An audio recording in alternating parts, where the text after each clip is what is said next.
2 Samuel chapter 13. After this, Absalom the son of David had a beautiful sister whose name was Tamar, and Amnon the son of David loved her. Amnon was so troubled that he became sick because of his sister Tamar, for she was a virgin, and it seemed hard to Amnon to do anything to her. But Amnon had a friend whose name was Jonadab, the son of Shimeah, David's brother, and Jonadab was a very subtle man. He said to him, "Why, son of the king, are you so sad from day to day? Won't you tell me?" Amnon said to him, "I love Tamar, my brother Absalom's sister." Jonadab said to him, "Lay down on your bed and pretend to be sick.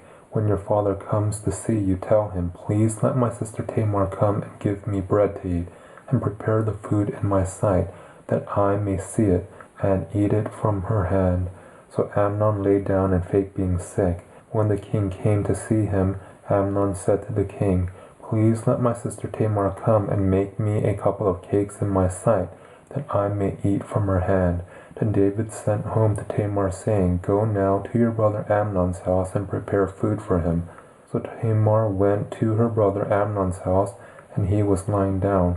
She took dough and kneaded it, made cakes in his sight, and baked the cakes. She took the pan and poured them out before him, but he refused to eat. Amnon said, "Have all men leave me." Then every man went out from him. Amnon said to Tamar, "Bring the food into the room, that I may eat from your hand."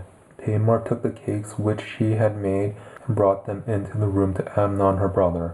When she had brought them near to him to eat, he took hold of her and said to her, "Come, lie with me, my sister." She answered him, "No, my brother, do not force me, for no such thing ought to be done in Israel. Don't you do this folly.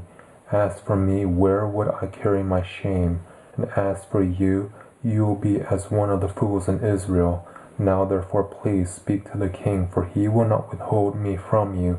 However, he would not listen to her voice, but being stronger than she, he forced her and lay with her. Then Amnon hated her with exceedingly great hatred, for the hatred with which he hated her was greater than the love with which he had loved her. Amnon said to her, "Arise, be gone."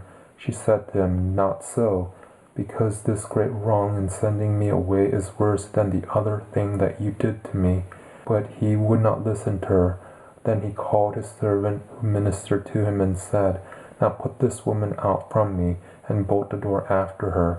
She had a garment of various colors on her, for the king's daughters who were virgins dressed in such robes. Then his servant brought her out and bolted the door after her. Tamar put ashes on her head and tore her garment of various colors that was on her, and she laid her hand on her head and went her way, crying aloud as she went. Absalom her brother said to her, "Has Amnon your brother been with you? But now hold your peace, my sister. He is your brother. Don't take this thing to heart." So Tamar remained desolate in her brother Absalom's house. But when King David heard of all these things, he was very angry. Absalom spoke to Amnon neither good nor bad, for Absalom hated Amnon because he had forced his sister Tamar. After 2 full years, Absalom had sheep shearers in Baal-hazor, which is beside Ephraim, and Absalom invited all the king's sons. Absalom came to the king and said, "See, now your servant has sheep shearers. Please let the king and his servants go with your servant." The king said to Absalom, "No, my son, let us not all go, lest we be burdensome to you." He pressed him, however, he would not go, but blessed him. Then Absalom said, "If not, please let my brother Amnon go with us." The king said to him, "Why should he go with you?" But Absalom pressed him, and he let Amnon and all the king's sons go with him. Absalom commanded his servants, saying, "Mark now, when Amnon's heart is merry with wine, and when I tell you, 'Strike Amnon,' then kill him. Don't be afraid, haven't I commanded you? Be courageous and be valiant." The servants of Absalom did to Amnon as Absalom had commanded. Then all the king's sons arose, and every man got up on his mule and fled. While they were on the way, the news came to David, saying, "Absalom has slain all the king's sons, and there is not one of them left." Then the king arose and tore his garments and lay on the earth, and all his servants stood by with their clothes torn.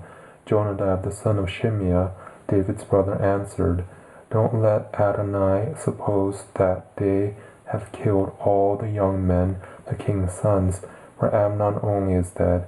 For by the appointment of Absalom this has been determined from the day that he forced his sister Tamar.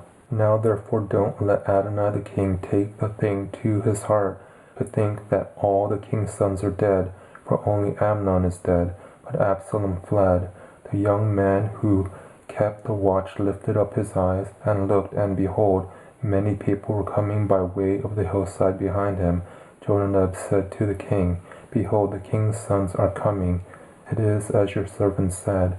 As soon as he had finished speaking, behold, the king's sons came and lifted up their voices and wept. The king also and all his servants wept bitterly. But Absalom fled and went to Talmai, the son of Ammihur, king of Geshur. David mourned for his son every day. So Absalom fled and went to Geshur, and was there 3 years. King David longed to go out to Absalom, for he was comforted concerning Amnon, since he was dead.